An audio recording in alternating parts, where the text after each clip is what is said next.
manusia itu roh, memiliki jiwa, tinggal dalam tubuh. Jadi kebutuhan roh yang paling penting. Kalau makanan, minuman, rumah itu kebutuhan tubuh kita. Kebutuhan jiwa kita jauh lebih penting lagi dari kebutuhan tubuh kita, apalagi kebutuhan rohani. Sebabnya Yesus bilang manusia tidak dapat hidup dari roti saja, tapi dari firman yang keluar dari mulut Allah. Diidentikan dengan kehidupan makan roti dari apa? Kalau kita di Indonesia nasi dengan firman. Jadi firman itu juga makanan kebutuhan. Seperti kita makan nasi untuk hidup kebutuhan jasmani kita, lebih lagi kebutuhan rohani. Makanya kita harus terus mau mendengar firman Tuhan. Haleluya. Haleluya. Tentu firman Tuhan tidak hanya sampai di telinga, tidak hanya sampai di pikiran, harus sampai ke dalam roh kita. Haleluya. Haleluya. Mari kita perhatikan ayat Alkitab Lukas 16 ayat 10. Saya akan bacakan bagi kita untuk diperhatikan, akan dicatat untuk saudara pulang renungkan, supaya saudara mendengar apa maksud Tuhan dari ayat ini. Lukas 16 ayat 10. Barang siapa setia dalam perkara kecil, ia setia juga dalam perkara-perkara besar. Dan barang siapa tidak benar dalam perkara-perkara kecil, ia tidak benar juga dalam perkara-perkara besar. Jadi ada dua hal yang perlu kita perhatikan dari ayat ini, yaitu Lukas 16. Yang pertama disebut perkara kecil, yang kedua disebut perkara besar. Lalu apa maksudnya perkara kecil, perkara besar? Ayat 11. Jadi jika kamu tidak setia dalam hal mammon yang tidak jujur, siapakah yang akan mempercayakan kepadamu harta yang sesungguhnya? Dan jika kamu tidak setia dalam harta orang lain, siapakah yang akan menyerahkan hartamu sendiri kepadamu? Ayat 13, seorang hamba tidak dapat mengabdi kepada dua tuan, karena jika demikian ia akan membenci yang seorang dan mengasihi yang lain, atau ia akan setia kepada yang seorang dan mengindahkan yang lain. Kamu tidak dapat mengabdi kepada Allah dan Mammon. Jadi bisa kita lihat dari perikop ini, sehingga kita tahu ayat 10, perkara kecil, perkara besar itu dihubungkan langsung dengan mammon atau harta, dengan Tuhan sendiri. Jadi bukan perkara kecil, maksudnya ada orang bisa bagusi sepeda motor, tentu perkara besar bagusi pesawat terbang, tadi itu maksudnya. Tapi perkara kecil di dalam kehidupan manusia adalah uang sebenarnya menurut Tuhan, dan perkara besar itu adalah Tuhan. Jadi boleh saya katakan ada dua yang sangat mempengaruhi hidup manusia. Sangat mempengaruhi hidup manusia. Adalah Tuhan, yang kedua adalah uang atau harta. Dan itu yang dimaksud dalam Lukas 10 ayat. Lukas 16 ayat 10. Setia dalam perkara-perkara kecil itu berhubungan dengan uang atau harta. Ia akan setia juga dalam perkara-perkara besar, itu berbicara hal-hal yang berhubungan dengan Tuhan. Dan barang siapa tidak benar dalam perkara-perkara kecil berhubungan dengan harta atau uang, ia tidak benar juga dalam perkara-perkara besar. Jadi Tuhan mengukur melihat dari perkara kecil. Menurut Tuhan rupanya harta atau uang perkara kecil, tapi hal-hal kerajaan Allah perkara besar. Amin. Haleluya. Haleluya. Dan kita harus punya persepsi, mindset, cara berpikir harus seperti itu juga. Itulah pikiran yang sudah dibaharui. Tapi kalau pikiran dunia nggak seperti itu. Kalau orang dunia berpikir uanglah segala-galanya. Karena uanglah segala-galanya, maka dengan harta atau uang mereka sangat bergantung hidupnya. Artinya kalau nggak ada uangnya lagi, hidupnya udah mau mati. Tapi jarang ada orang yang seperti ini. Kalau tidak ada lagi Tuhan dalam hidupnya, biasa aja dia.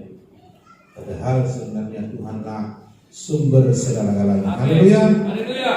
Saya dan saudara bisa masih bernapas. Ya. Apalagi sehat itu gara-gara Tuhan. Amin. Kalau nggak gara-gara Tuhan, dan nggak bisa kita hidup. Dan Dia yang menopang semua yang ada, menopang kehidupan kita. Meskipun kita belum benar, meskipun kita belum suci dan sempurna, tapi Tuhan menopang kita karena Dia punya rencana dan mengasihi kita. Haleluya. Jadi judul khotbah saya hari ini adalah keuangan yang merdeka. Apa? 3 tahun yang lalu saya ingat sudah pernah saya katakan dia.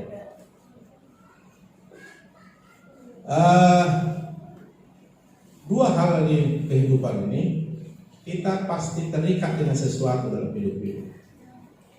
Terikat dengan hal-hal yang dari Tuhan atau terikat dengan hal-hal yang dari dunia. Nah, orang-orang yang terikat dengan hal-hal dunia, maka cara berpikir dan hidupnya selalu berhubungan langsung dengan dunia dan tidak ada hubungan dengan Tuhan. Itu sebabnya kita harus mengikatkan diri kepada Tuhan. Amin. Supaya kita satu roh dengan Tuhan. Amin. Amin. Kalau kita mengikatkan diri dengan Tuhan, satu roh dengan Tuhan, menunggal dengan Tuhan, tinggal dalam Tuhan, satu dengan Tuhan, maka Tuhan menggambarkan seperti ranting tinggal pada pokok, pasti ranting menghasilkan buah yang banyak. Haleluya. Karena hidup kita ini dipengaruhi. Makanya ada istilah pengaruh lingkungan, pengaruh teman, pengaruh sistem, dan banyak pengaruh. Tapi yang paling banyak pengaruh, apakah Tuhan, apakah uang atau harta. Nah, supaya saudara hari ini jangan diikat oleh uang atau harta atau apapun, tapi diikat oleh Tuhan.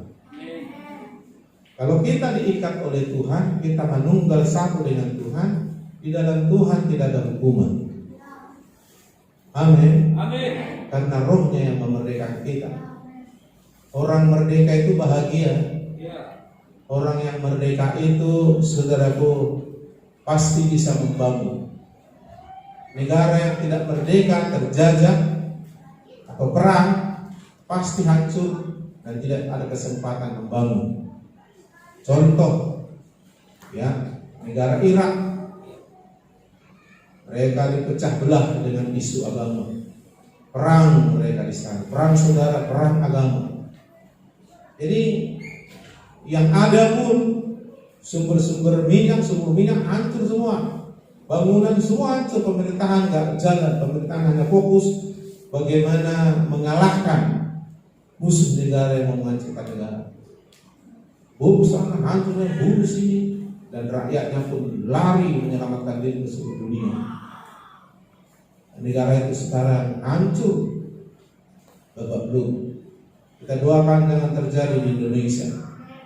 Di Indonesia ini kadang-kadang kau lihat ada orang-orang tertentu mainkan segala cara, ya, walaupun masih ada perlawanan. Mereka berusaha. Nah, menurut mereka harus begitulah katanya, baru Indonesia itu aman. Nah, jadi mereka memaksakan dirinya. Nah, tentu kita punya Tuhan yang memiliki segala kuasa di surga dan bumi. Nah, kita harus berdoa dan kita harus berbuat. Amin. Haleluya. Jadi yang sangat mempengaruhi kehidupan manusia ada dua hal yang sangat, yaitu Tuhan atau mammon atau uang, harta.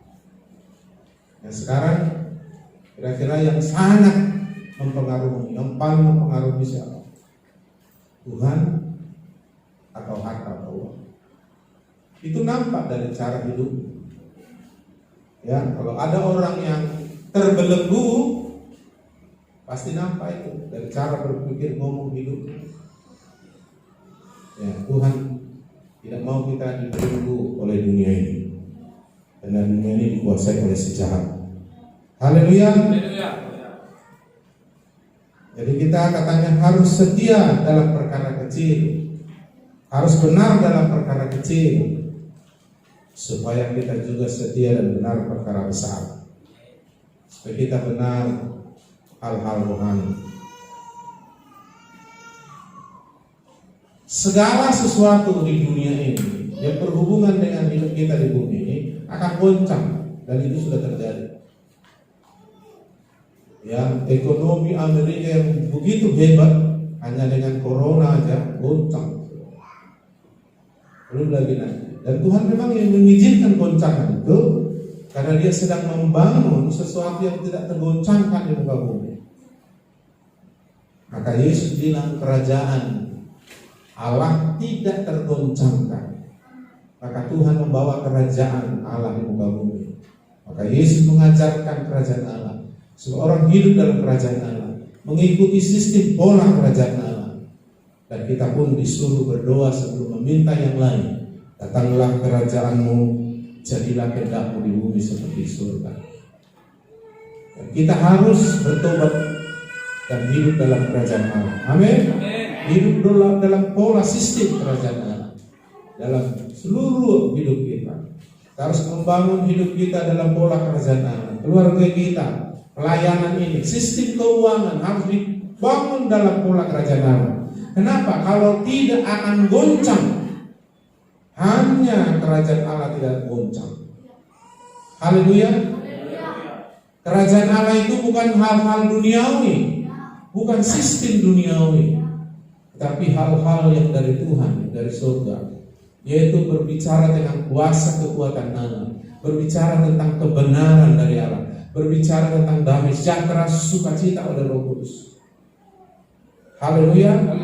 Dan kita berbicara tentang pola kerajaan Allah dalam bidang keuangan, yaitu tentang kebenaran, pola yang benar sesuai ajaran firman Tuhan tentang keuangan. Kalau tidak, pasti goncang. Jadi kalau hidup kita sangat bergantung kepada uang, sementara Tuhan akan mengizinkan goncangan dalam bidang materi keuangan, maka kita akan goncang. Saya ingat apa kata Tuhan, di mana hartamu berada, di situ hatimu berada. Kata hati itu roh kita, kata roh kita itu inti kehidupan kita. Makanya banyak orang yang jadi jahat, menjadi gila, bahkan menjadi sakit gara-gara tergoncang dia dalam bidang uang. Jadi saudaraku, kita harus bangun pola keuangan kita dalam pola kerajaan Allah. Sebab dalam pola kerajaan Allah kalau kita bangun, tak ada kuasa yang bisa menggoncangkan. Berarti kerajaan Allah sudah berlaku dalam kehidupan keuangan kita. Haleluya. Memang secara hidup di dunia selalu berhubungan dengan uang semua. Apapun ceritanya, UUD ujung-ujungnya duit. Yang menyangkut hidup kita di muka bumi selalu ujung-ujungnya ke sana. Apapun cerita orang, ujung-ujungnya pasti uang. Iya kan? Kita ke pesta dan kita dihormati, pasti ujung-ujungnya uang. Kita nggak diundang atau tidak dihormati di pesta, pasti ujung-ujung ditarik-tarik pasti ke uang. Mungkin karena amplop kita sedikit. Selalu berkelahi suami istri, ujungnya pasti uang. Walaupun karena ini katanya itu kan sampulnya aja, tarik ke dalam pasti uang. Berkelahi abang adik dalam keluarga, tarik, pasti ujung-ujungnya harta uang. Karena apa? Karena memang uang ini sangat berpengaruh, harta ini sangat berpengaruh dalam hidup manusia. Nah, padahal Tuhan bilang itu perkara kecil. Kita harus benar dulu dalam perkara kecil. Kita harus punya cara pandang terhadap uang dengan benar dulu. Haleluya. Kita harus bisa mengatur uang dengan benar dulu. Harus dibangun di dalam pola kerajaan Allah itu, pola yang benar sesuai ajaran firman. Selain itu akan goncang.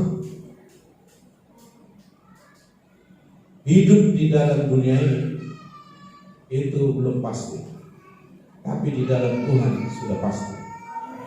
Hari ini dia bisa kaya, minggu depan bisa dia miskin.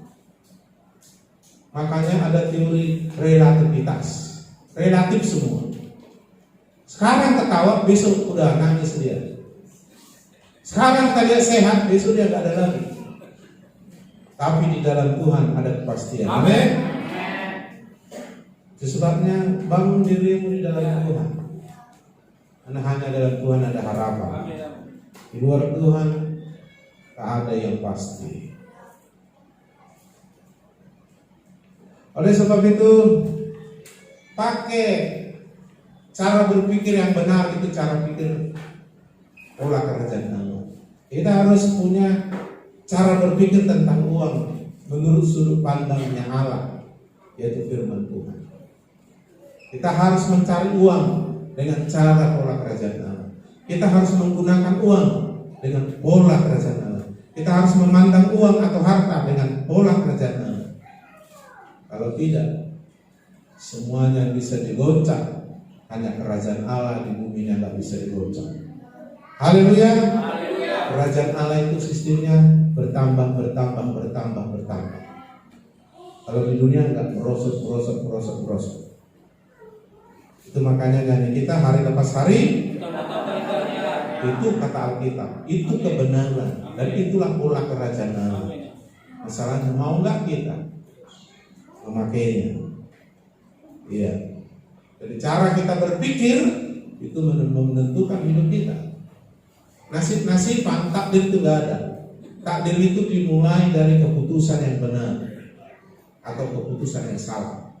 Keputusan yang salah membawa pada takdir yang tidak baik. Keputusan yang benar akan membawa kepada takdir yang baik. Jadi bukan ada orang udah ada garis tangannya, apapun mau dibikin memang udah takdirnya begitu. Gak ada itu. Gak ada di sini yang ditakdirkan mati tabrak mobil. Gak ada itu. Keputusanmu itu. Dan engkau dalam Tuhan sudah pasti mencapai takdir yang dalam Tuhan. Kalaupun saya pakai istilah takdir, dalam ta'arif hidup mati dikuasai lidah, siapa menggunakannya akan buah. Jadi gak takdir.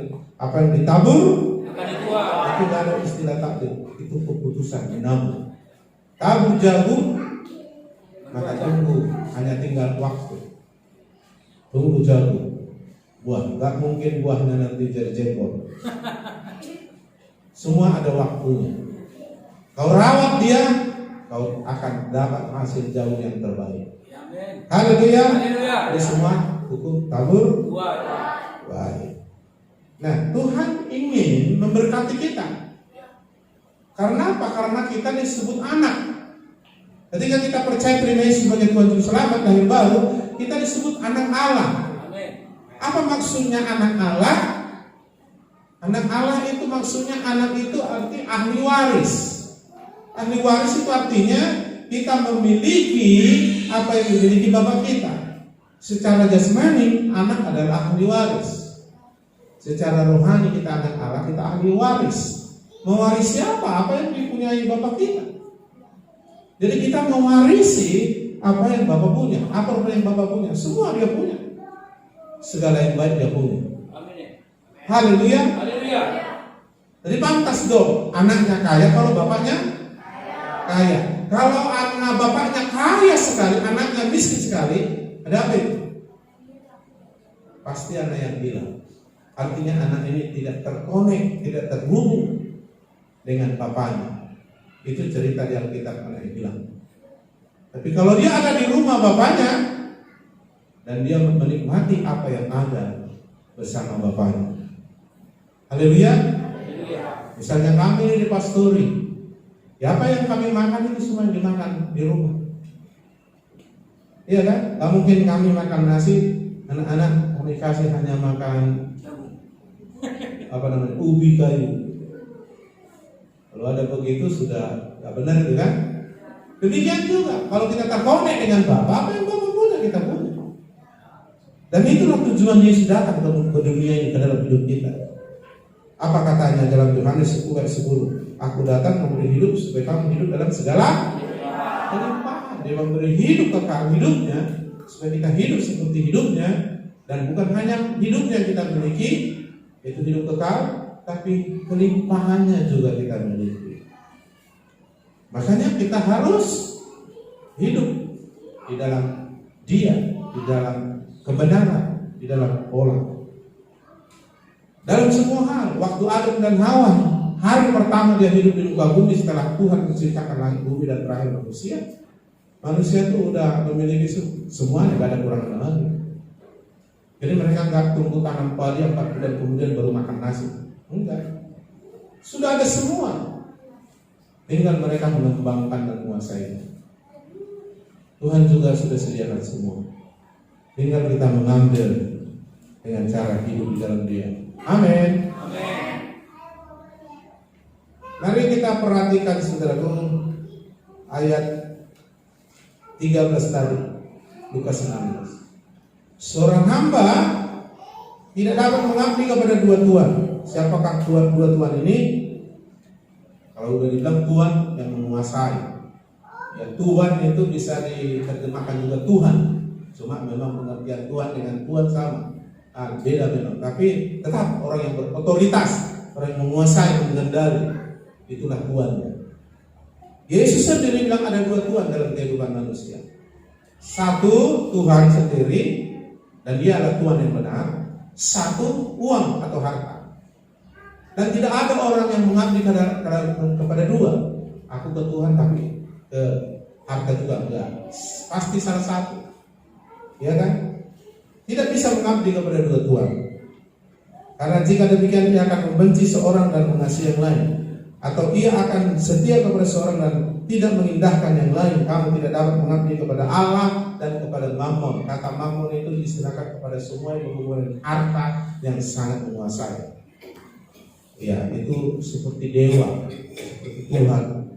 Ada dewa Mammon namanya, tapi uang itu dianggap dewa bagi pengaruhnya bagi manusia. Harta itu. Jadi makanya ada orang mempertuhankan harta atau uang, ada orang mempertuhankan Yesus. Dan tidak bisa dua-dua sekaligus, harus salah satu. Nah, kalau kita mempertuhankan uang, Yesus beritahu, uang itu akan menjadi tuan yang jahat. Kalau kita saudaraku mempertuhankan Yesus, Yesus itu Tuhan yang baik. Dan itu sangat mempengaruhi. 350 tahun kita dijajah sama Belanda. Belanda yang menjadi tuan menguasai kita.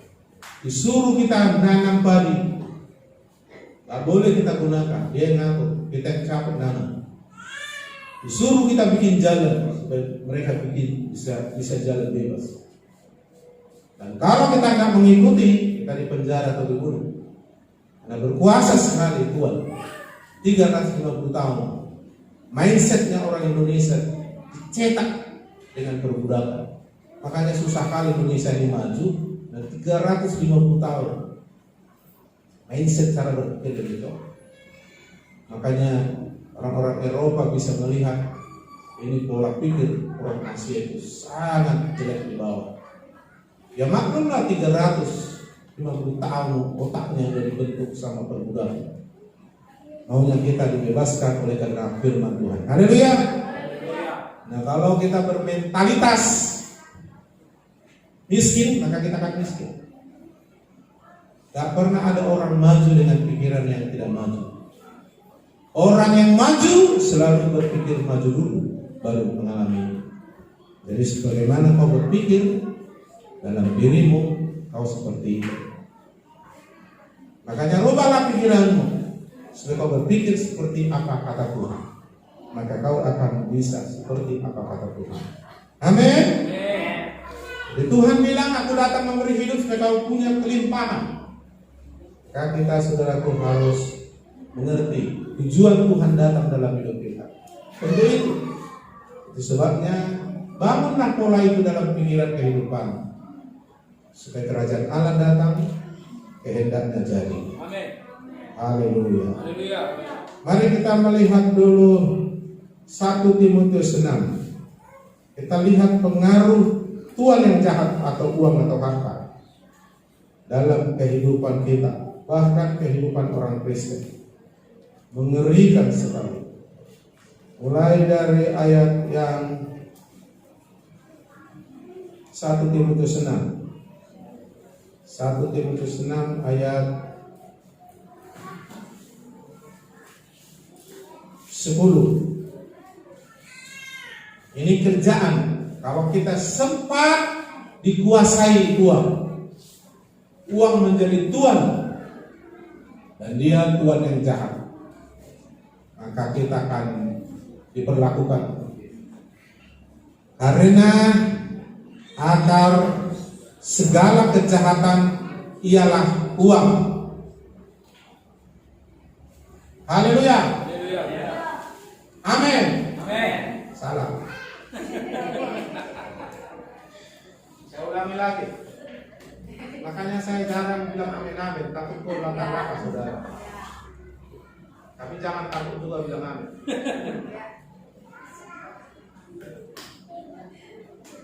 Saya ulangi lagi membacanya. Kalau nggak bawa Alkitab, lihat di depan. Karena akar segala kejahatan ialah uang. Benar atau salah? Saya ulangi lagi. Karena akar segala kejahatan ialah uang. Salah atau benar? Salah. Salah. Jadi jangan takut sama uang. Uang, jangan. Mau kau kaya? Jangan. Uang, jangan. Yang benar adalah cinta uang.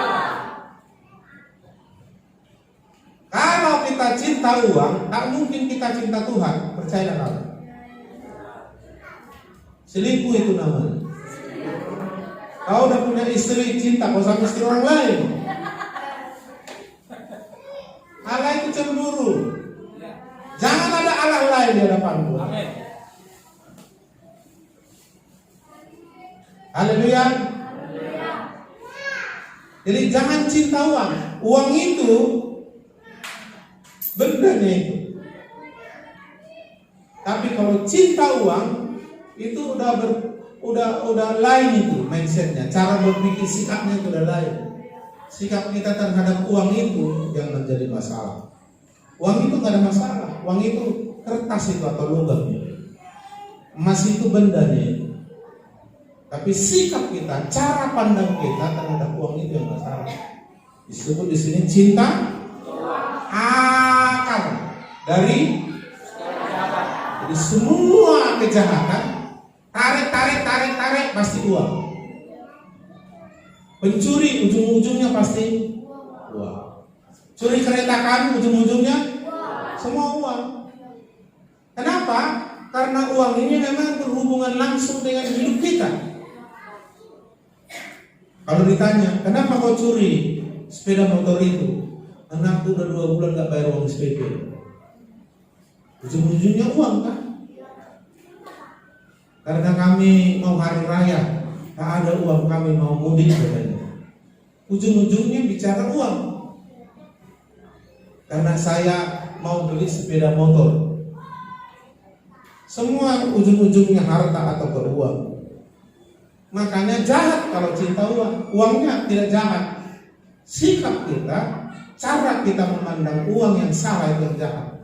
Cinta uang itu yang jahat.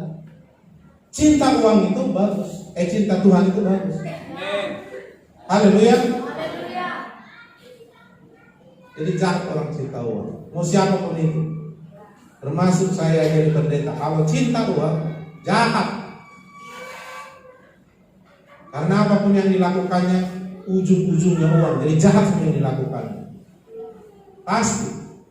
Karena gini, kalau orang yang cinta uang, ya hatinya ada di uang. Kalau orang cinta sama seseorang kan hatinya ke situ kan, pikirannya pun ke situ, rencananya pun ke situ, usahanya pun ke situ. Jadi kalau ada suami cinta istri orangnya kan jahat itu kan, pasti jahat kan? Bang katanya, kirim duit pulsa kan jahat kan? Bang, aku mau beli apa baju dikirimnya. Padahal baju sama anaknya nggak dikirimnya kan gitu kan? Iya, bang, apalah rumahku beli katanya, belinya gitu. Dan cinta dia. Begitu juga orang cinta uang diberi hatinya, sehingga apapun dilakukannya demi uang. Apa saja akan dilakukan demi uang, kan jahat kan? Tapi kalau cinta Tuhan, apa saja pun akan dilakukan untuk Tuhan. Kalau dia cinta untuk suruh doa puasa, mau dia. Suruh melayani, mau dia. Suruh dia memberi, mau dia. Lakukan ini, mau dia. Alasannya cinta Tuhan. Tuhan pun begitu. Dia cinta sama kita, maka dia lihat kita. Wah, ini berdosa masuk neraka, aku cinta mereka. Maka dia pun mau melakukan. Sampai dia datang jadi manusia, sampai dia menderita, dihina, diludah, dipukul, sampai dia menebus, menggantikan kita di syariat. Kenapa? Karena cinta ada dia di hati, kita ada di hatinya. Nah, jadi kalau kita cinta Tuhan, apa saja pun akan kita lakukan sama Tuhan. Dan kalau itu berarti ada ketaatan. Ketaatan itu membawa kita kesempurnaan, kemenangan, kebahagiaan, kesuksesan, keberkatan, keselamatan. Kalau uang tidak, apa yang terjadi kalau cinta uang? Sebab oleh memburu uanglah beberapa orang telah menyimpang dari imannya. Makanya ada orang Kristen beli penglaris supaya laris jualannya. Harus beginilah. Kalau hanya berdoa saja nih, nggak ada itu laris. Dia jadi tetangga mah, penglaris itu, dia ambil dari sana. Gua ajak kau nanti. Padahal ke gereja tak pernah diajak kawannya. Kalau dia pukul diajak. Iya lah, dia kan tambah kaya. Dia juga ya, oh iya. Tapi ke gereja dia rajin. Tapi cinta dihianatinya tuh. Maka dilakukannya. Mungkin dia dapat uang, tapi uang itu menguasai dia. Tetapi imannya sudah menyimpang, seperti Judas Iskariot. Gara-gara uang dikhianati dari Yesus. Jadi banyak orang Kristen sekarang mengkhianati Yesus gara-gara uang. Iya. Karena memang uang ini sangat berpengaruh dalam hidup kita. Kayaknya di dalam dunia ini hampir semua bisa diatur dengan uang kan? Iya kan? Bahkan hukum pun bisa dibengkokkan kalau pakai uang. Harusnya ini salah, pakai uang jadi benar. Makanya terjadi sogok menyogok ini. Tapi sama Tuhan nggak laku. Oke lah, dunia nggak menghukum, hakim tidak menghukum. Tuhan nggak boleh, pasti kena. Hanya tunggu waktu. Hukumnya sudah pasti. Namanya, ya saudaraku, hukum tabur tuh sudah pasti. Hukum Archimedes saja pasti, nggak percaya kamu pergi ke sungai bilang, jangan pasti tenggelam kau. Nah, pasti itu. Walaupun berdoa kau 1 jam di situ, masuk kau ke situ. Kecuali disuruh Tuhan, bisa kau jalan di atas sana, itu udah hukum lain. Jadi menyimpang dari iman, digerogoti iman kita, dihabisi iman kita, sampai menyimpang. Makanya saudara harus luruskan mindsetnya. Karena kalau berpikir kau seperti itu, kau akan seperti itu jadi. Makanya jangan datang ke gereja hanya urusan materi. Kalau itu nanti pasti menyimpang, tinggal nunggu waktu. Kau datang ke gereja supaya kaya, ya kan? Atau hal-hal jasmani. Tuhan bilang, Tuhan tahu itu kau perlu, tapi jangan itu. Carilah dahulu dan kebenarannya. Semuanya itu yang kita butuh di dunia ini ditambahkan. Cara berpikirnya salah. Cara berpikir kita salah, nggak akan sampai kita kepada kehendak Tuhan. Kita akan sama dengan dunia ini. Jadi menyimpang imannya sampai sekelas rasul namanya Rasul Judas Iskariot menyimpang, apalagi saudara belum rasul. Itu nggak main-main tuh loh, dipilih Tuhan itu, langsung dipilih Tuhan, nggak salah Tuhan memilih. Dan Rasul Judas Iskariot ini udah pernah ngusir setan, menyembuhkan orang sakit, karena dia udah bersama Yesus. Tapi dia mulai cinta uang, dikhianati, menyimpang imannya. Begitu saudaraku dapat dia uang, dikhianati Yesus, baru dia sadar, tapi uang sudah mengikat dia sampai dia kerasukan, dan setan suruh dia bunuh diri. Jadi setan yang suruh dia gantung diri. Gantung dirinya pun ngeri, karena apa? Pecah perutnya keluar, saudara di situ. Jadi menyimpang. Jadi gak ada yang kuat. Kalau sempat kita bikin uang mamon jadi tuan, pasti gesernya kita dari iman pada Yesus. Dan kalau sudah terjadi, dia tuan yang jahat. Dia mencuri, membunuh, binasakan. Yang seterusnya, dan menyiksa dirinya dengan berbagai-bagai duka. Jadi banyak orang kaya menderita. Aneh ya. Kalau kita normalnya orang kaya senang lah ya kan. Apa rupanya? Mau makanan bisa beli. Ya kan? Apa yang dia suka bisa beli. Mau jalan-jalan dia bisa. Tetapi Alkitab bilang orang yang cinta uang, imannya akan menyimpang dan dia menyiksa diri dengan berbagai-bagai duka. Tuhan yang jahat. Jadi jangan sampai kau menderita karena harta. Kalau kau terus sampai hari ini menderita karena harta, berarti saudara masih cinta uang. Jadi kalau begitu bagaimana? Ya, kita bertobat, pakai pola kerajaan Allah. Pola yang benar sesuai dengan firman.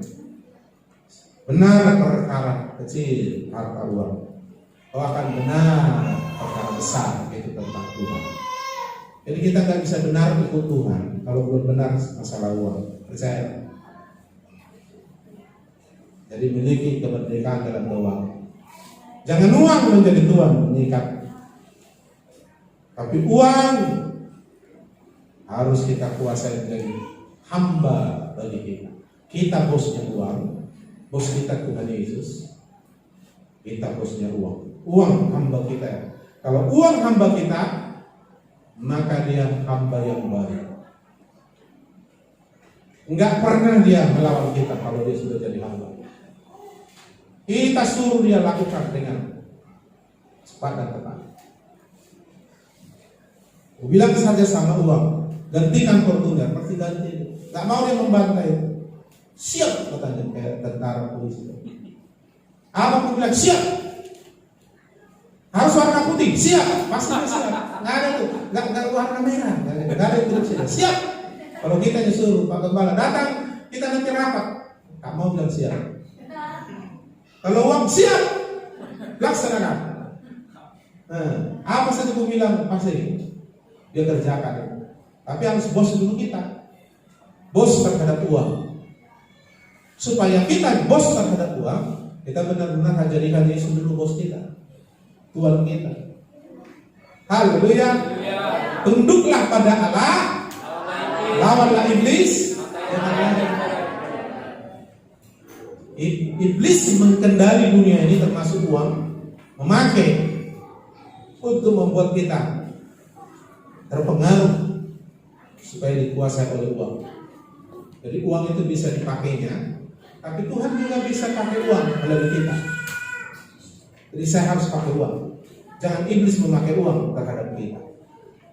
Sekarang iblis pakai uang. Makanya nanti zaman antikristus, uang atau harta akan dipakai nanti menyesatkan banyak orang.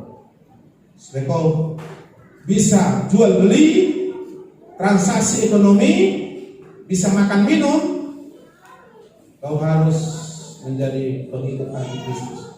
Kau harus dikasih label 666 atau di tangan 66. Kalau sudah sah kau pengikut setan, antikristus namanya, sudah pasti kau akan masuk surga. Siapakah orang yang tenang itu? Orang itu pasti yang cinta uang. Yang kedua orang miskin. Jadi saya tegaskan, jangan sampai kau jadi orang miskin. Karena Bapamu di surga bukan orang miskin. Makanya kembali kepada Bapa. Di rumah Bapa melimpah makanan semua. Itu yang dikatakan oleh anak yang bilang, di sini aku nak makan nasi bayu tak dikasih. Di rumah Bapakku melimpah makanan.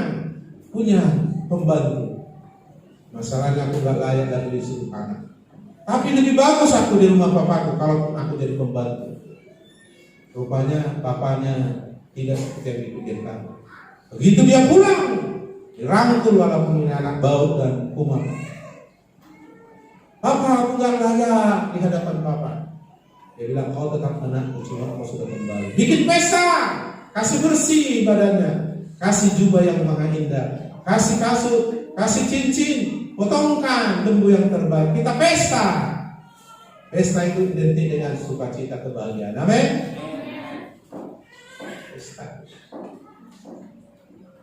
Jadi saudara yang dikasih Tuhan, maka kalau kita ke depan 10-15 tahun, kalau Yesus sudah mau datang, itu antikristus. Kalau Yesus sudah dekat mendatang, antikristus makin nampak dan goncang makin hebat.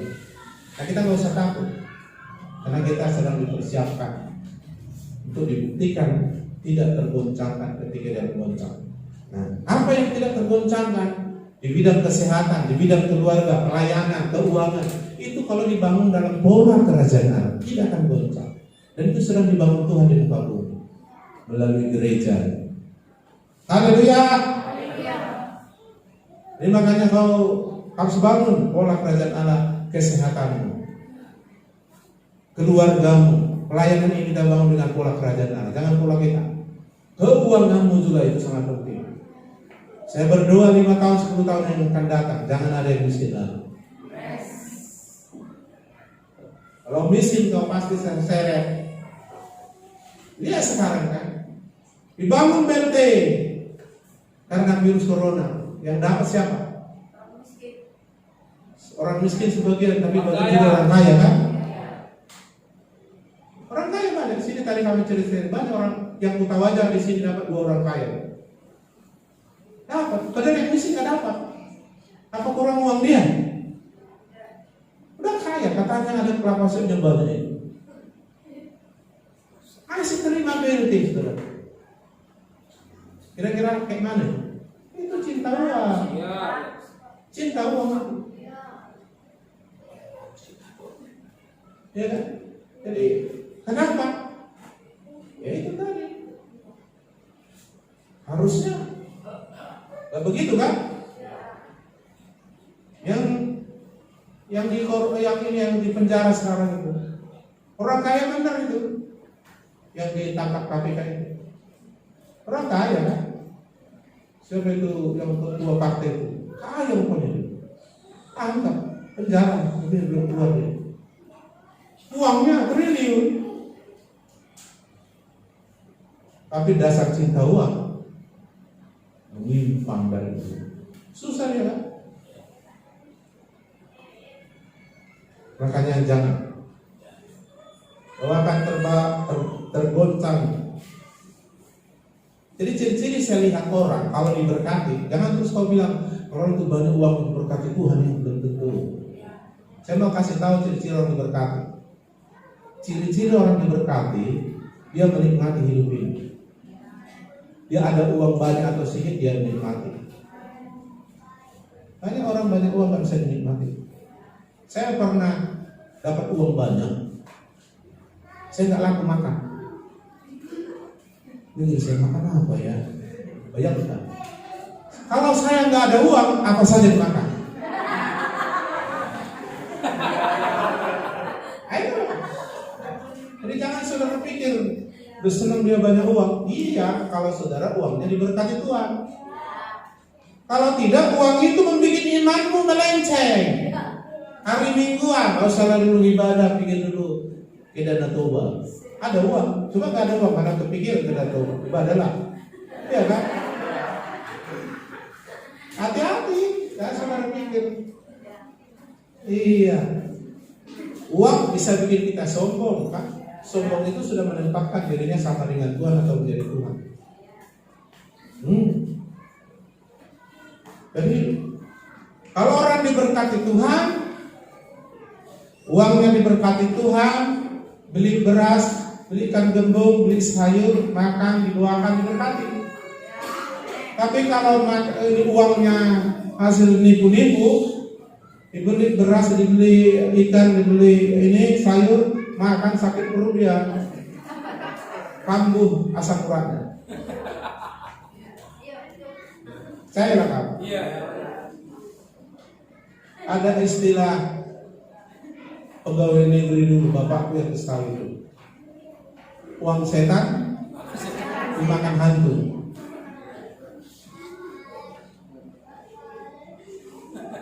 Makanya Tuhan mau memberkati kita. Amin. Tapi tidak sama dengan caranya dunia. Haleluya. Saudara mau? Ayo berdoa bersama saya. 5 tahun, 10 tahun yang lalu, yang sini ya. Kalau ada jiwa baru yang miskin nanti ya, nanti dia kosong. Yang sini dulu. 5 tahun, 10 tahun lagi, saudara harus kaya. Amin. Kenapa bisa gitu saya bilang? Nanti orang-orang teologi dengar saya ini. Teologi atau kemakmuran katanya yang untuk saya bilang. Enggak. Karena Tuhan ingin kita kaya. Karena dia bilang dia datang untuk memberi hidup supaya kita mempunyai segala kelimpahan itu rohani, jiwani, jasmani, materi. Bukan hanya kelimpahan rohani, tapi itu yang paling penting. Amin. Nah kalau kita miskin, pasti kita butuh nanti antikristus menolong kita. Indonesia dulu gampang kali dipengaruhi komunis. Gara-gara miskin Indonesia, datanglah partai komunis, dikasih cangkol, dikasih bibit, dikasih benih, ikut partai komunis ya, kena. Akhirnya begitu merdeka, datang pemerintah, bantai semua komunis, 20.000 dibantai, mati orang semua. Nah itu juga nanti iblis akan bermain melalui materi, melalui antikristus. Ayo bantu orang yang miskin-miskin, tapi harus mau dicap. Kayak sekarang BLT kata, datang orang kaya pun mendaftar dapat BLT. Padahal kalau sempat ada KPK menselidiki karena itu. Nah, oke lah lolos dia dari KPK, tapi dari Tuhan gak akan lolos. Amin. Ayo kita perhatikan Maleakhi pasal 3 mulai dari ayat 7. Bukan Tuhan tidak mau menyelamatkan, bukan kurang panjang tangannya memberkati, bukan kurang tajam dia mendengar doa kita karena kita Tuhan tolonglah kami butuh, bukan. Masalahnya kita yang menghambat dia.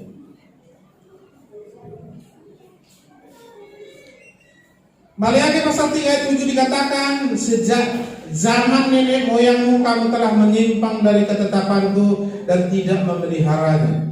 Tuhan tegur orang Israel dalam Maleakhi. Menyimpang nenek moyangmu. Kembalilah padaku, maka aku akan kembali kepadamu. Firman Tuhan semesta alam. Kembali. Tentu orang ini belum menyembah setan orangnya itu, masih beribadah orang itu.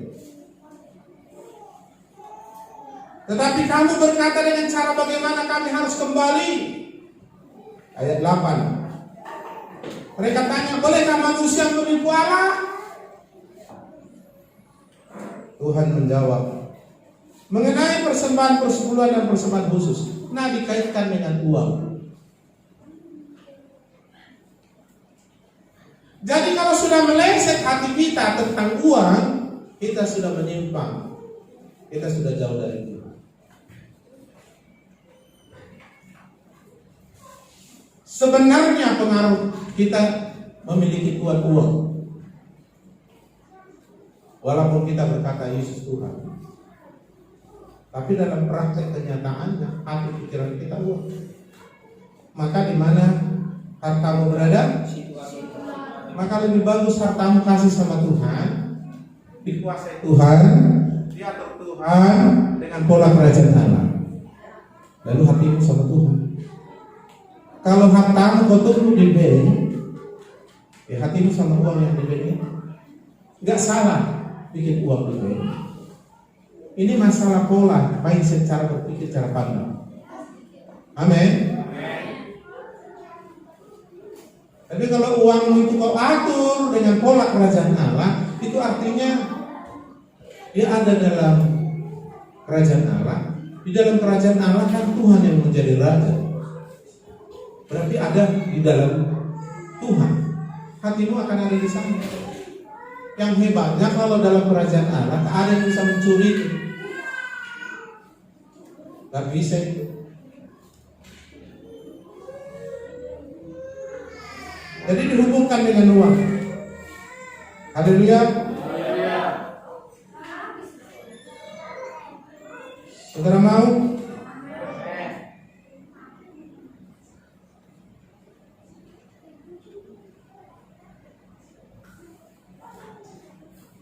Jadi hari ini kita harus perbaiki. Apalagi seperti saya sebagai hamba Tuhan, ini saya sangat belajar ini. Yang bisa saudaraku meleset. Jadi jangan dilakukan segala sesuatu demi uang. Haleluya. Harus dilakukan segala sesuatu karena Tuhan, di dalam Tuhan, dan artinya apapun aku akan lakukan karena Tuhan. Amin. Jangan karena uang. Itu beda. Jadi Tuhan mau memberkati kita. Saya yakin itu. Ayat 10. Bawalah seluruh persembahan persepuluhan ke rumah berbendahara, supaya ada persediaan makanan di rumahku. Bawa. Karena gini, kita harus mau diatur Tuhan tentang keuangan kita. Kalau mau kita atur uang, kita jadi tuan. Uang turun jadi budak, jadi hamba kita yang baik. Yesus menjadi Tuhan kita benar-benar. Maka ketika kita berani mengatur uang kita sesuai firman, berani memberi persembahan sesuai ajaran Tuhan, itu betul-betul kita sudah merdeka dalam keuangan. Percayalah. Kenapa orang sulit memberi persepuluhan? Jadi saya khotbahkan ini bukan karena rupanya Bapak itu mau minta uang sama kita, bukan ini. Tak kamu kasih pun persepuluhanmu, tetapnya mobilku jalan ada bensin. Nggak ada tendensi. Tapi aku harus memberitahu ini supaya jangan digoncang keuangan, sehingga menyimpang iman. Kau menderita gara-gara uang. Kau istri berkelahi gara-gara uang. Gereja berkelahi gara-gara uang. Kan gereja banyak berkelahi gara-gara uang kan?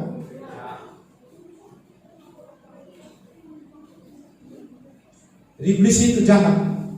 Kalau sempat uang bisa menguasai kita, habis dia tuan yang jahat. Kita harus atur. Caranya mengatur dengan pola kerajaan Allah. Orang harus bisa mengatur apa yang pantas untuk kita, apa yang pantas untuk Tuhan. Atur. Haleluya. Persembahan, kasih sama Tuhan. Ya, kebutuhanmu mulai dari kebutuhan, jangan keinginan. Haleluya. Haleluya. Kalau kau mulai dari yang keinginan, kau akan susah juga nanti. Berarti kau gak bisa mengatur uang. Harus diatur uang mulai dari kebutuhan. Jangan dulu beli televisi 60 inci padahal beras belum mau beli. Kau nonton TV, beras nggak ada, kau pinjam kiri kanan. Nggak ada, kau kredit uang. Harus mulai dari kebutuhan dulu. Gitu ngatur. Jadi kita mengatur uang itu menjadi hamba yang menolong, membantu, taat. Siap, laksanakan, siap, gitu aja dia. Nggak pernah dia interupsi, nggak ada.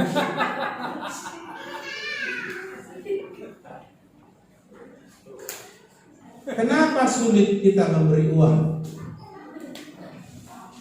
sama Tuhan melalui persembahan dan sebagainya dan lain-lain, atau menjadi orang yang pelit sekali? Kenapa? Karena memang uang itu berhubungan dengan hidup kita. Kita bayangkan sulit uangnya kan?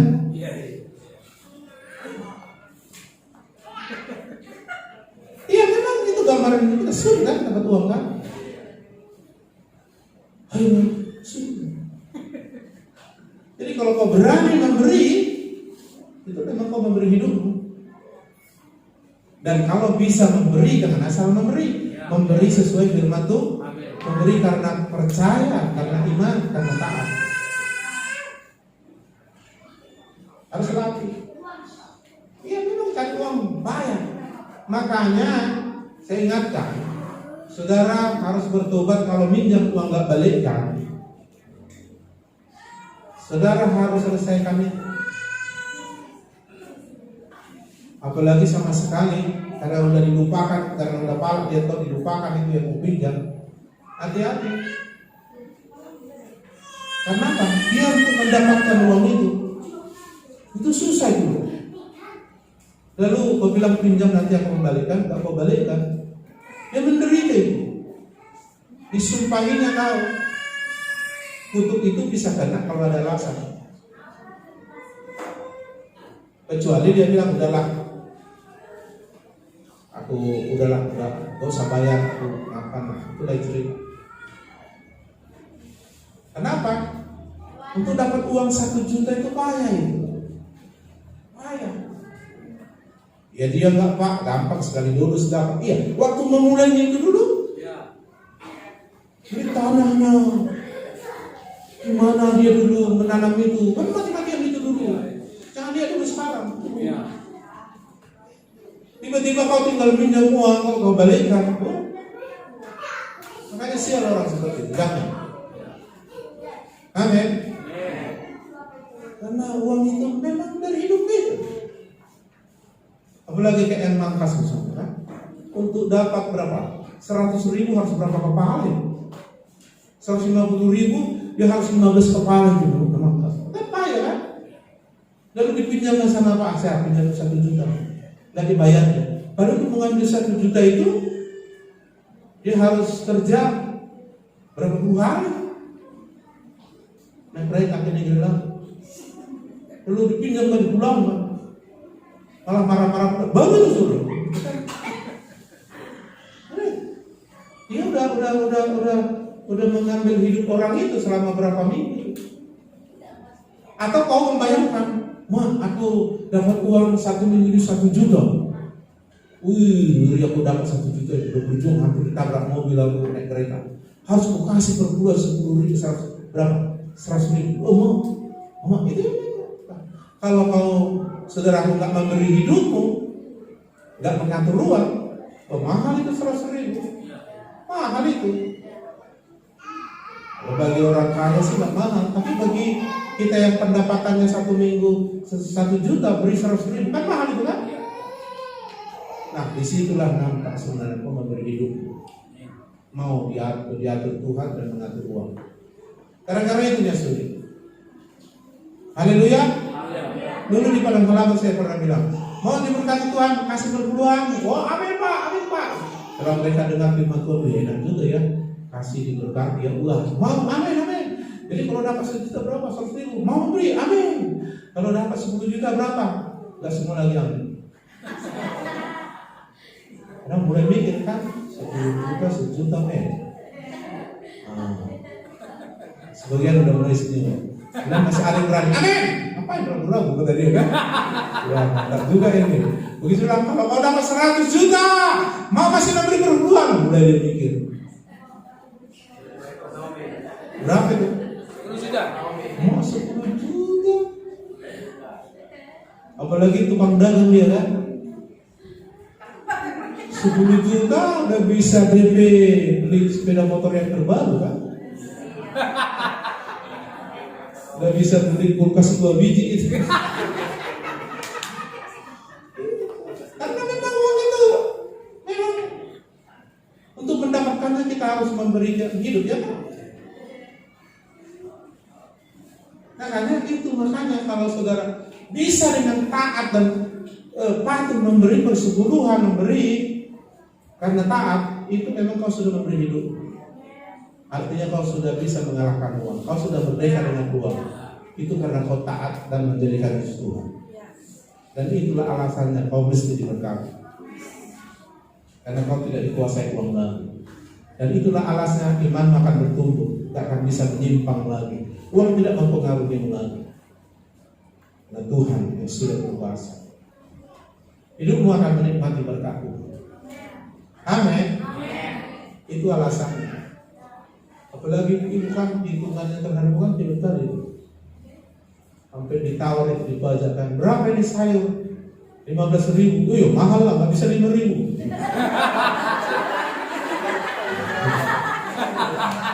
Gak usah lah itu. Udah mana ada itu di mana-mana nggak ada. Udahlah 12.000 lah. Udahlah 11.000 lah 11.000. Arang masih 1.000 kan? Itu hitungannya ya kan? Jadi kasih perpuluhan berapa nih? Aman. Apalagi kondisi ekonominya pun masih lagi ada masalah kan? Wah, ini makin mikir ya. Akhirnya dia mulai bilang, Tuhan itu bodoh Tuhan. Maksudnya Tuhan aku gak taat maklum lah. Tuhan gak mau maklum. Dua kemungkinan, katakan ya atau tidak. Taat atau tidak. Tak usah bilang Tuhan maklum lah. Gak boleh. Pilihan di tanganmu. Dan itu menentukan nasibnya. Amin. Ayo. Mau urat itu. Kalau kau mau ambil keputusan, itu akan membawa kamu kepada destinimu. Takdirmu yang dikatakan Tuhan, engkau kelimpahan. Karena kau anak Tuhan. Kau akan mewarisi. Bukan kurang panjang tangan Tuhan, bukan kurang panjang. Bukan kurang mengasihi, kurang Tuhan tak mengasihi. Tidak, waktu kau berdosa dulu jauh dari Tuhan dikasihi. Makanya dia mati untuk kita. Haleluya. Jadi memberi karena taat. Amin. Karena kau percaya Tuhan yang memiliki uangmu, Tuhan yang memiliki hidupku. Maka karena dia memiliki hidupku, hidup uang ini juga ku ambil melalui kehidupanku, maka ku beri. Jadi kita memberi hidup atau memberi uang itu. Kalau dengan ketaat, ada juga orang memberi uang supaya dibilang dia hebat. Ada, itu gak benar ya. Oke. Lalu ayat 10, bawalah seluruh persembahan persepuluhan kepada rumah perbendaharaan. Ya, digerejakan rumah Tuhan kan rumah perbendaharaan ya. Supaya ada apa? Persediaan makanan. Nah, di rumahku. Jadi di rumah Tuhan ada makanan. Makanannya itu makanan rohani, makanan jasmani. Jadi Anda sedang dihidang Tuhan makanan rohani dan makanan jasmani. Makanan jasmani nanti waktu kau bekerja dibuat Tuhan pekerjaan berhasil sehingga kau punya makanan jasmani. Makanya pernah aku gurau-gurau di rumah di Pasuri kan sering makan. Ya kalau nggak bayar per bulan tak makan di rumah, nah kan gitu. Ya kan gitu kan artinya kalau diterapkan itu ke rumah Pasturi supaya ada makanan di rumah tuh. Anggaplah Pasturi rumahnya Tuhan juga kan. Kau makan di rumah Tuhan padahal kau nggak kasih persepuluhan. Kau pergi ke restoran makan tapi nggak kau bayar, apalah namanya itu.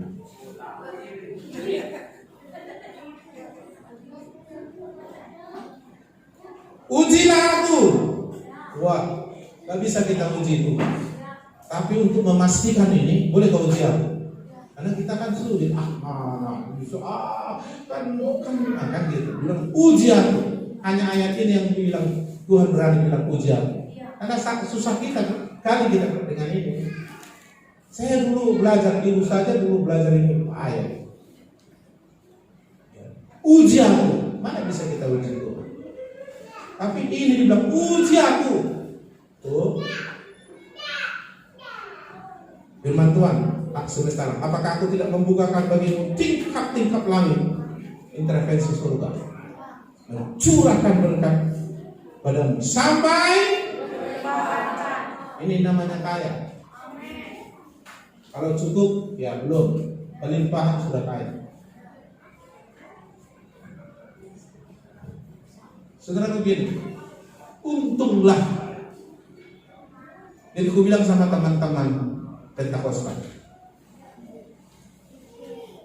pendeta harus punya uang. Pendeta harus mampu membangun gedung gereja. Pendeta Pentakosta jangan sampai minta-minta sama jemaat. Maka pendeta jangan sampai miskin. Gawat saudara. Kenapa Pak? Saya kasih tahu. Contoh pelayanan kita di Gambangan Jaya. Hanya satu orang lebih bersebulan. Sebulan itu karyawan biasa. Sementara kita tempatkan di sana full timer 2 orang. Tidak ada kerja, hanya melayani. Saudara, satu rumah tangga 2 anak berapa kebutuhan? Paling minim 2 juta. Iya kan? Iya kan? Nah, dari mana makannya? Makanya aku ajari ini pemimpin-pemimpin kita di sana. Supaya seperti saya. Supaya jangan sampai tergoda dengan uang. Kolekte di sana 1 bulan rata-rata 500.000. Per sebulan hanya 1 orang. Ya kan? Uang pembangunan langsung ke pembangunan. Ucapan syukur namanya ucapan syukur. Sekali dari itu suka hati. Kebutuhan 2 juta per bulan minimal. Belum lagi dia kredit sepeda motor. Supaya bisa dia melayani bebas, tak mungkin minjam sepeda motor jemaat terus. Gimana bisa hidup coba? Kolektenya 2.000 kali 3 6.000 per minggu. Kalau hadir, kalau nggak hadir otomatis kalau tidak ada. Yang hadir katakan 30 orang, 40 orang, 40 minggu rata-rata 40 kali 6.000 berapa itu?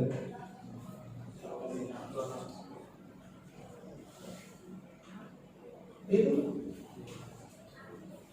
kalau diambil itu pun semua pembangunan sekitar 500.000, kolekte 150-an, 500.000, 1 juta pun nggak cukup.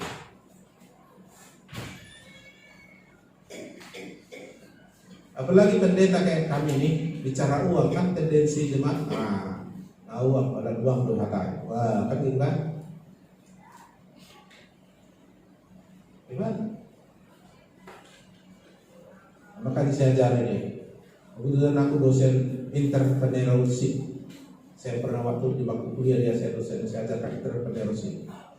Kita tahu gimana cara mendatangkan uang tanpa meninggalkan pelayanan, tetap memprioritaskan. Makanya pelayan kita itu eksis dia.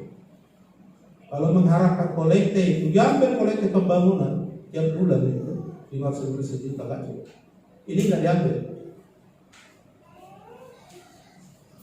Cuma saya harus bantu dia. Kalau saya sempat nggak punya uang, mana bisa saya bantu dia? Saudara lain tahu berapa lah kolekte kita? Berapa persen yang 2.000? Kalau hadir, kalau nggak hadir?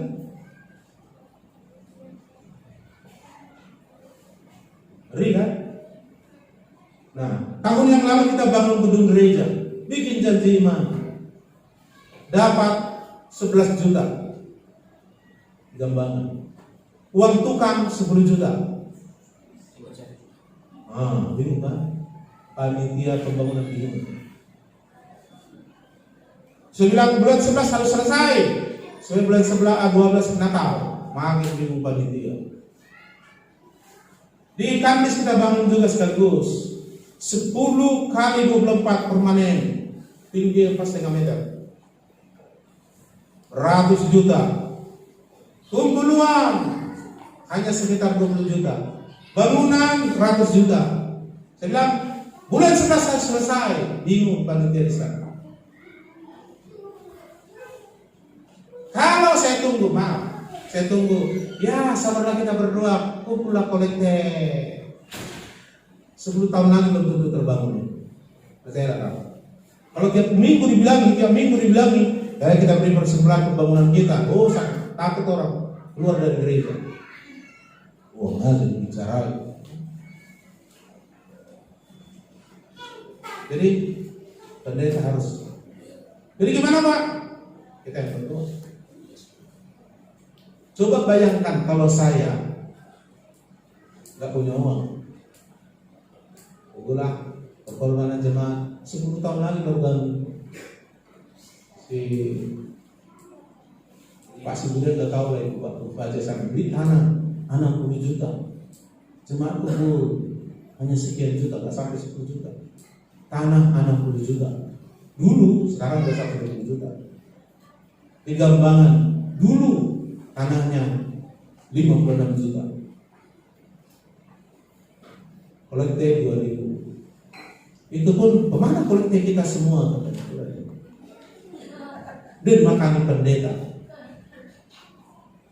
Pernah saya marah-marah, bukan marah jadi berdosa, tapi marah di Gambangan, di Pergelangan. Waktu saya bangun rumah, gosip-gosip ini dan apa aja. Merasa udah diminta dan dikasih dia bangun rumah gitu. Ya namanya ngomong kan, kedengaran ke saya.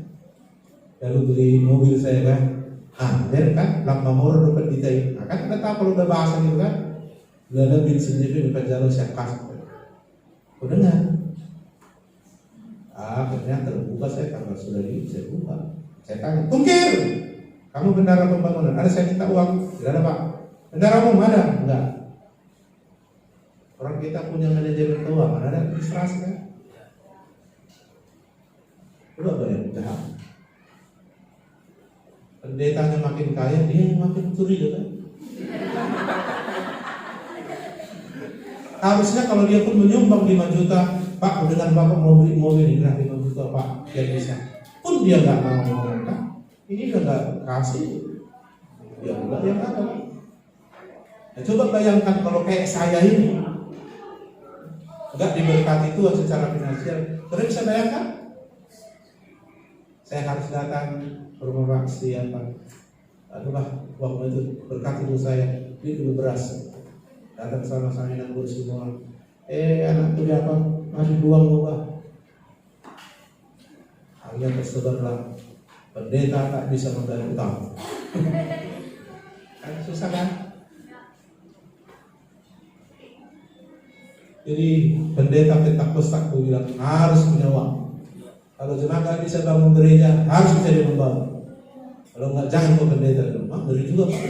Karena pendeta juga nggak punya gaji kan? Iya kan? Mana ada di bendara?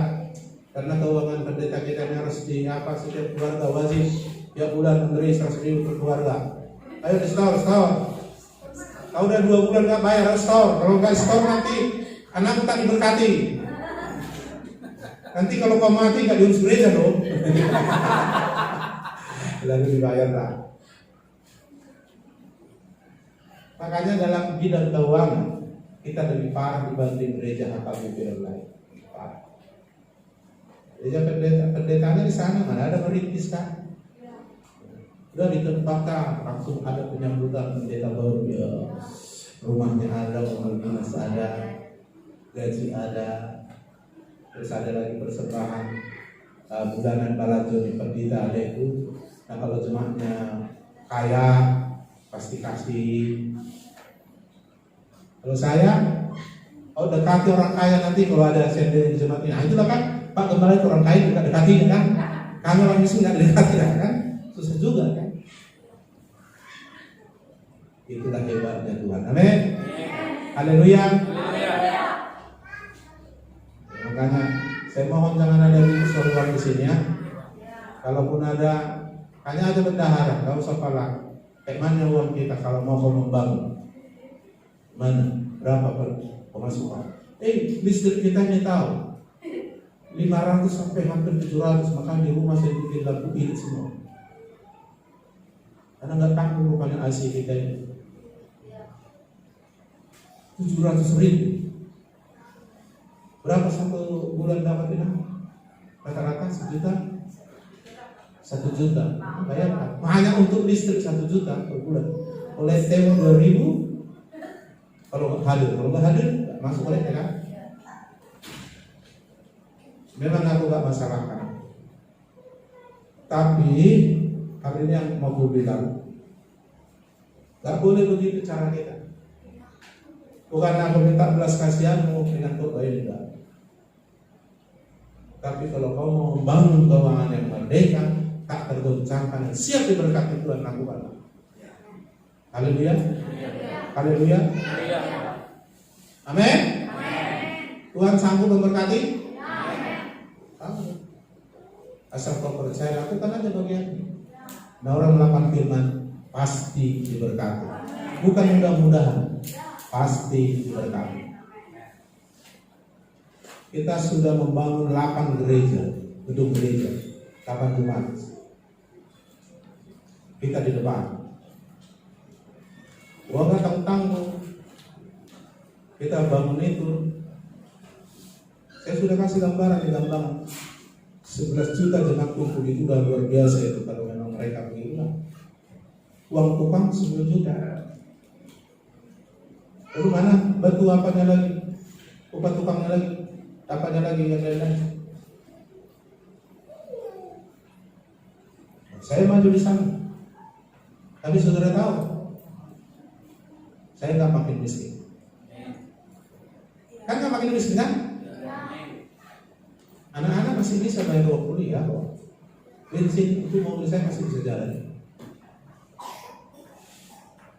Ya, kayak mana itu? Aku tak tahu. Pokoknya aku berdoa dan melakukan aja. Saudara lakukan. Jadi itu tadi 700.000. Pernah 800 ini.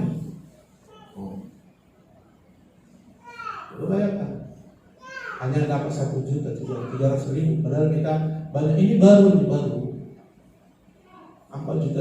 Tahu nggak tahu kan? Ini baru ini nah. Aku minta tekas nggak ada uang di kas. Udah masuk ini.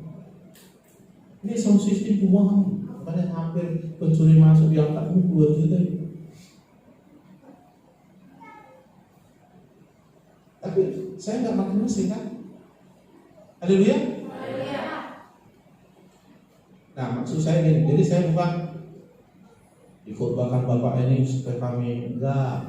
Ayo lakukan, aku juga lakukan. 8 gereja kita bangun, saya di depan. Harus selesai. Begitu bendara enggak bisa lagi, ya saya yang maju. Kamu tanggung. Dan aku nggak perlu kasih tahu sama kamu, aku udah habis uang sekian. Kan nggak perlu cerita ya. Cukup Tuhan tahu karena aku lakukan untuk Tuhan. Haleluya. Sampai untuk pekerjaan Tuhan saya berani berutang. Udah berutang saya setel sama Tuhan. Tuhan kau yang bayar. Bayangkan. Orang membangun tubuh itu bahasa orang berani berutang. Bangun gereja kerja Tuhan. Terus saya bilang berapa untuk Tuhan? Bayar, tolong bayar Tuhan. Karena dari tahunnya Tuhan sumber uang bayar. Nah, bapakku kok suka pulang ngomong sama dia kan? Dia sama kamu aku bilang, nanggung sekarang bayar dulu. Wah kan marah dia kan? Karena Tuhan, dia orang bapakku kok. Haleluya. Haleluya. Amin. Amin. Merdeka dalam keuangan. Amin. Keuangan begini. Taati aja Tuhan, jangan takut. Tuhan tidak membohong. Amin. Mari kita berdoa.